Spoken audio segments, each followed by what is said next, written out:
Hello and welcome into your Bruins fan review for Game 8 of the 2018-19 season. I'd like to start off by saying I'm a little sick, so I sound a little stuffed. It just is what it is. It's that time of year. Now, before I get into the specifics of the games, things I noticed and all that, I'd just like to start off by saying this team has a massive problem on the offensive side. Before this game, too. Their depth scoring beyond their first line has been atrocious. Outside of the Detroit game, most of these guys have not picked up points in any of the other 7 games, and it's become real concerning lately. And I think that we might need to see some changes, and we might need to look into trading for more talent. Another thing I have to note tonight is that the walking wounded Bruins are back. They have 3 of their top 6 defensemen out, and this is starting to feel a little bit like last year going into the playoffs, where now we have Krug, McAvoy, and Kevin Miller injured. McAvoy was sent home back on a plane from Vancouver yesterday. Not too many details released about that. Kevin Miller got hit with a shot in the upper body, so he was sent home. And Torrey Krug, as you know, has been dealing with an injury and has not played yet this year. So your defensive pairs, you have Chara and Carlo, John Moore and Steven Kampfer, Matt Grzelcyk, Urho Vakanainen. And I hope I'm pronouncing his last name right. Surprisingly, however, with 3 of their top 6 defensemen out, they were able to hold Vancouver to 1 goal in regulation. Sadly, however, as you can tell by the scoreboard, and you probably already know by now since this video is going up so late, we lost in overtime. So the first goal would happen 3:40 into the first period. Matt Grzelcyk and Urho Vakanainen's first shift together. Great start to your NHL career, bud. So they have the Canucks player pinned against the boards in the back, and they can't get it out safely to get a good exit. It goes to the front of the net. Urho Vakanainen seals off a Canucks player. Matt Grzelcyk can't get the puck out between his skates. Eventually he finds Brandon Sutter, the Canucks player, in front. He throws it on net very harmlessly, but Halak doesn't readjust or get down in time, and it slips under him for the go-ahead goal early in the game.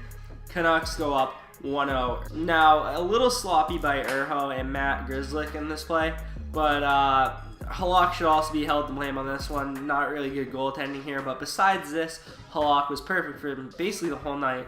The OT goal, I wouldn't put much on him because he really didn't have a chance. Now, as much as I want to give credit to Jacob Markstrom, at the same time, I really think the quality of chances was pretty low for 31 shots. Yes, we hit a few posts, but overall, just not as potent of an offense as you'd like. And I really feel like a lot of the depth players on this team are lacking in skill. This team is full of hard workers. Like the fourth line, I consider them all pretty hard workers. I consider Joakim Nordstrom a hard worker. David Backes, when healthy, he was not healthy tonight, which is why we had all the young guys in tonight. I consider him a hard worker. Andres Bjork, hard worker. Jake DeBrusk, hard worker. But they've just lacked that finishing touch lately. They've lacked that the ability to make that last pass that makes almost a shot a certain goal. They've really just lacked that, and it's been kind of frustrating to watch as a Bruins fan. If you watched the last 3 games, you've noticed that the Bruins just haven't had it clicking offensively. The last 3 games, Calgary, Edmonton, and Vancouver, the Western Canadian teams, we have gone 0 for 10 on the power play, which is terrible. The decision making just hasn't been there. Shooting when you should pass and passing when you can shoot is a really bad thing to get into, and that's what the Bruins have right now. They have pass when shoot and shoot when pass syndrome. It's really awful to watch, and it's really just frustrating as fans sitting there wanting the team to score, knowing they have the ability to score, but them not being able to score. Now, we're only 8 games in, so there's no point in hitting the panic button, and you're probably going to get help when Torrey Krug returns soon. McAvoy, hopefully it's nothing serious, and Miller, I don't think it's anything serious either, but not much has been released on Miller and McAvoy, so you don't really know how serious those issues are. This team has desperately missed Torrey Krug. Torrey Krug, I think we realize how much we missed him now by the pure fact that our depth scoring just can't get it going. And Torrey Krug makes so many smart plays offensively, so many good passes, so many setups, and so many just good shots that create chances for depth players.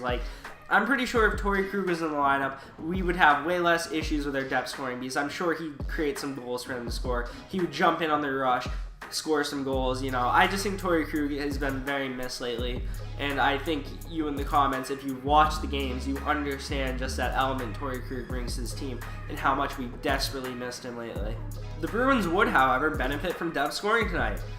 Joachim the Dream really rifled a bullet into the top right-hand corner, and you, as a viewer, were not expecting this at all. It came out of nowhere. Jacob Markstrom is saving all these types of shots tonight, and the fact that this one went in from Joachim Nordstrom is kind of surprising because you don't expect this from a player like Nordstrom. If Joachim doesn't score this, we don't come out of Vancouver with a point.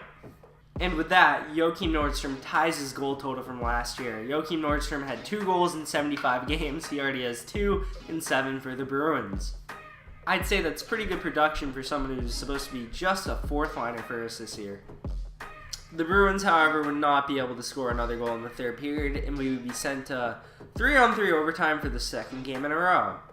And for the 2nd game in a row, we would lose in 3-on-3 overtime. Marchand would hold up the play in the middle of the ice, make some questionable decisions trying to bat it forward when I think he should have tried to play it back. He didn't really have the most time, so I'm probably being a little critical of what he did there.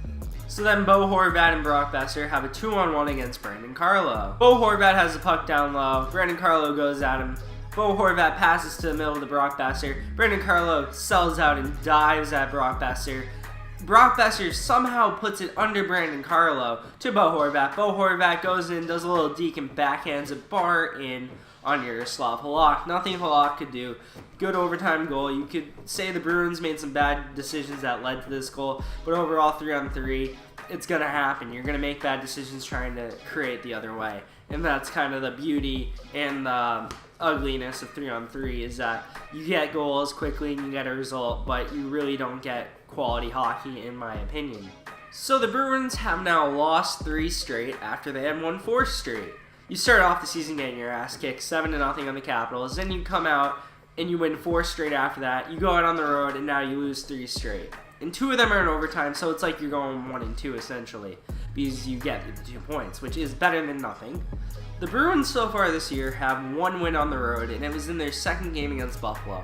Besides that, they've gone 1-2-2. And with a team full of young depth forwards and young defensemen, you get a little worried that they might have struggles on the road like this all year. It is, however, still early. We're only 8 games into it. Small sample size, so you don't want to look too much into that, but it's something to look at when you see them on the road in the future.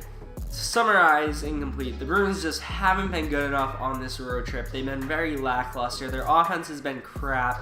If the first line doesn't score, this team's going to lose. It's just how it feels lately because the 2nd and 3rd line just aren't good enough. The fact Krejci has as many points as he does is a minor miracle, considering he doesn't have consistent or line mates who create for him. Jake DeBrusk has been very underwhelming in the 2nd line role. Plus, he has a revolving door in the other wing spot. The only constant is Jake DeBrusk, and Jake DeBrusk hasn't done a great job creating. Bruce Cassidy split the lines up a little and put Pastrnak on his wing in the 2nd period, but that only lasted 8 minutes. He didn't even really give it a try. I felt like that was very just weird to go away from it just to immediately go back to what you've been doing the whole time when what you've been doing the whole time doesn't really work. If you can't get your 2nd and 3rd line to score, you can't load your 1st line like that. You're just going to get beat by teams with good defense. And even though the Canucks aren't a team with good defense, if their only mission is to stop the 1st line because they know your 2nd and 3rd line can't score, and they put all their effort into stopping the 1st line, which they did tonight. They're the first team to keep the 1st line off the score sheet, which props to the Canucks, man. But if you get shut down on your 1st line, you're losing the games because you just don't have the skill or ability on your 2nd and 3rd line. But hey, if the power play is going and you don't go 0 for 10, you might not even really need the depth scoring to beat teams like Edmonton and Vancouver. So next for the Bruins is the Senators on Tuesday. Even with our injuries, we should beat them. So I'm looking forward to hopefully getting back on track on the road Tuesday in Ottawa. But for now, you should be a little concerned about the Bruins going forward because the depth scoring just isn't there and the team just doesn't look that good offensively at the moment. So that's all I have time for you today. I hope you enjoyed the Bruins fan review. Hit the thumbs up button if you liked the video. I really appreciate that. Leave a comment about your thoughts of the Bruins and hit the subscribe button if you want to follow me and my Bruins coverage going forward throughout the season. Sorry I was sick. I can't really plan this type of stuff. And I'll see you next time. Peace.